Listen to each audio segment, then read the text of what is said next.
Yan guys, so hapunan ko.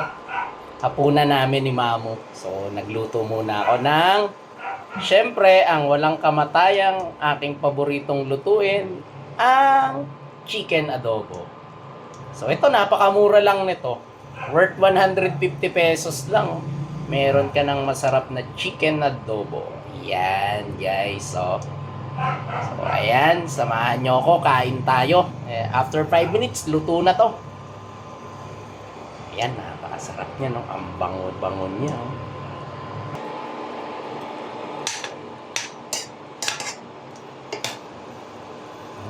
Ayan, napakasarap.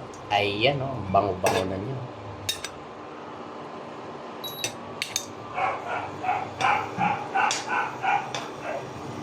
Lang kasimpleng magluto. Ayan, luto na to guys. So thank you for watching.